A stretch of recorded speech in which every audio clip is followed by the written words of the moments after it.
kau terus liramu kusuma ayu putraan hatiku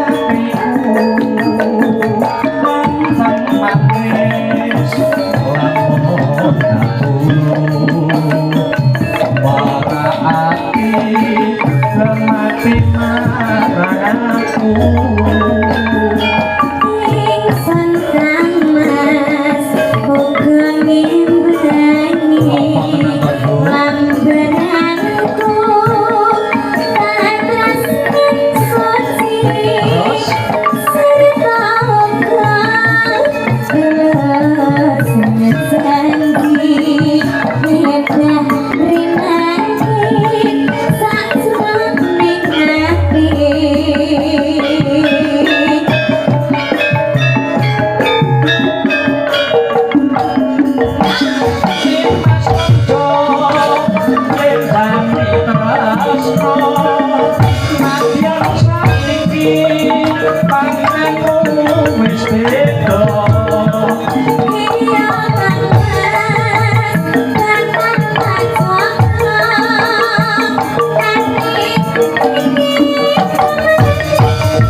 luar biasa yo iya mak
bocah ajaib saka Kediri no. Oh, Niken Salindri.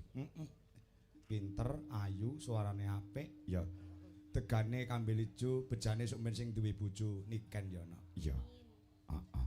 Ning urung mikir kuwi bakune isih sekolah lan berkarir. Ya, ya ngono to no. Nggih, Pak. Nggih, jan semangate. Suarane iso cemengkling cah kok ora duwe kesel. Ki mesti sedina ping pira? 3, Pak. Poh kaya nguntil nguntal pil. Sedina ping 3 bakah men. Pendekar Kediri kudu renek kesel ya, Nok. Nggih, Pak. Oke, lanjut sih. Masuk. Mendah boya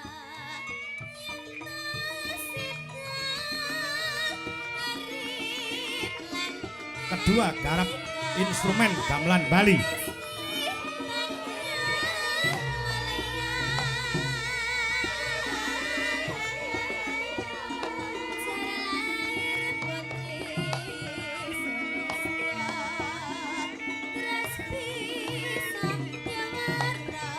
Ya.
bulan Oktober ya masih dalam rangkaian acara hari ulang tahun Partai Golongan Karya utawa Golkar no. Oh ngono ya. Ingkang kaping pira? Pak insyaallah ingkang kaping 60. Oh ngono ah. 60 tahun utawa 60 tahun ya. Dasare Partai Golongan Karya atau secara umum disingkat Partai Golkar adalah sebuah partai politik di Indonesia yang didirikan sebagai sekretariat bersama Golongan Karya wi pada tahun 1964 utawa 1964 ya. Dan berpartisipasi untuk pertama kalinya dalam pemilihan umum nasional 1971 sebagai Golkar. Oh ngono ah. Dadi lahire Golkar kuwi tahun 1964. Nek ora kleru kuwi no. Ya. Mula beberapa tempat ya mengadakan wayangan sebagai wujud kecintaannya Partai Golkar terhadap pelestarian seni budaya utamane wayang kulit ya kaya ngono sengkut anggone para kadang-kadang saka ing Partai Golkar nggone nguri-nguri kelawan budaya barengi bangetan hari ulang tahun Partai Golkar yang ke-60. Oh, ngono ah. Ya. Merga wis terbukti nek bahwasanya Partai Golkar ki partai sing hebat. Heeh. Partai sing hebat, partai yang solid untuk menuju Indonesia maju. Tepuk tangan buat Golkar di Indonesia. Wow. Kaya ngono ya, ya heeh. Ya. Wis teruji dan terbukti nek Partai Golkar ki pancen partai yang sangat luar biasa. Oh, ngono ah. Ya. Ngestokake dawuh mula wujud kecintaannya terhadap pelestarian budaya sing tak aturke ngarep mau no. Ya.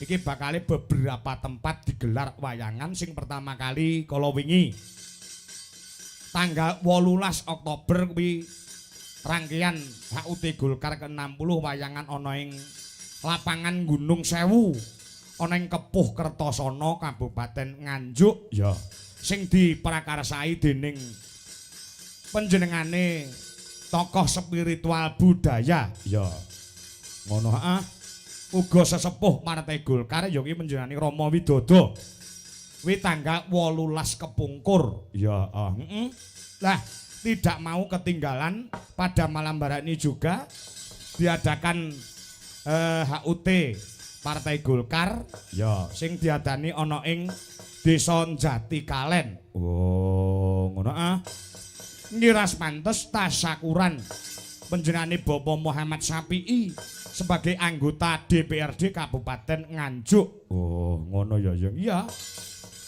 luar biasa heeh. Sing angka 3 bakal digelar ana ngendi? Sing angka 3 wa insyaallah Partai Golkar akan wayangan lagi ana ing Kabupaten Trenggalek.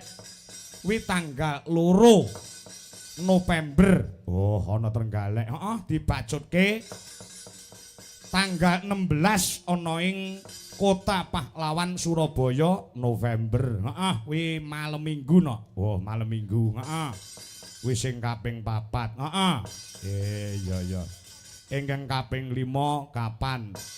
Ingkang kaping 5 fa insyaallah engko nek ora tanggal 23 apa tanggal 30 November kuwi pas malam Minggu ya. Nang ngendi? Ngenteni panjenengane Pak Haji Karyo sing nanggap sumben tanggal kuwi.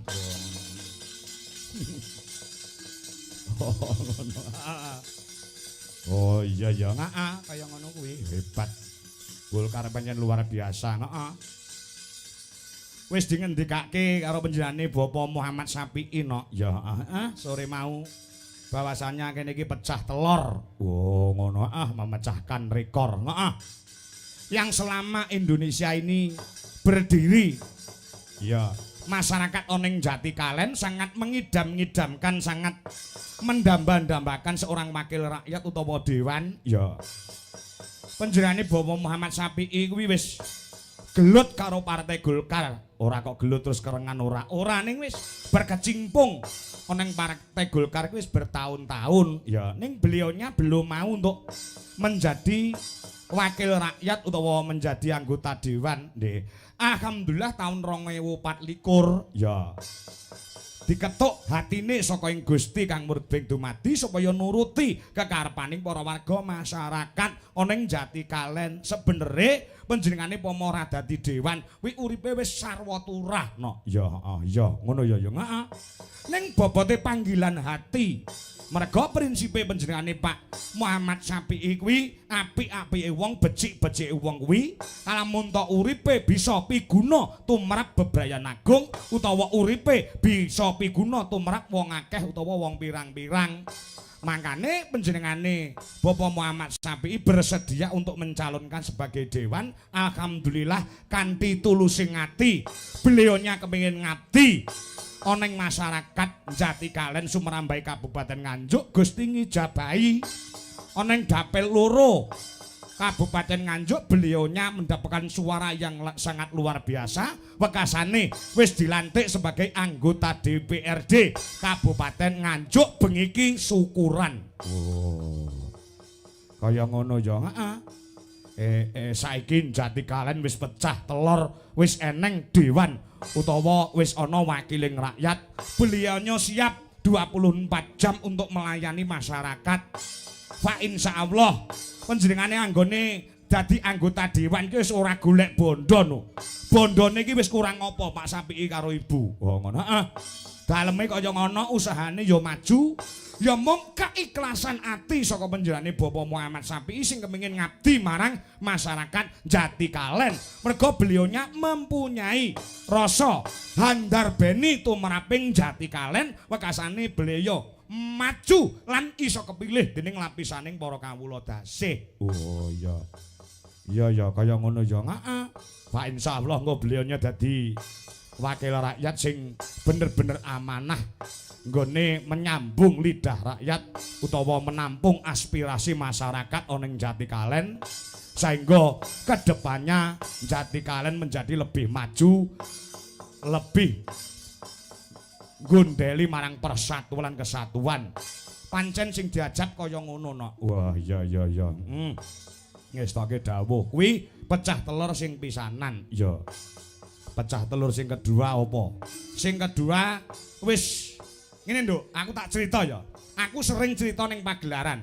Aku wiwit Saba Nganjuk ya. Saba Nganjuk ki udakara taun 2012.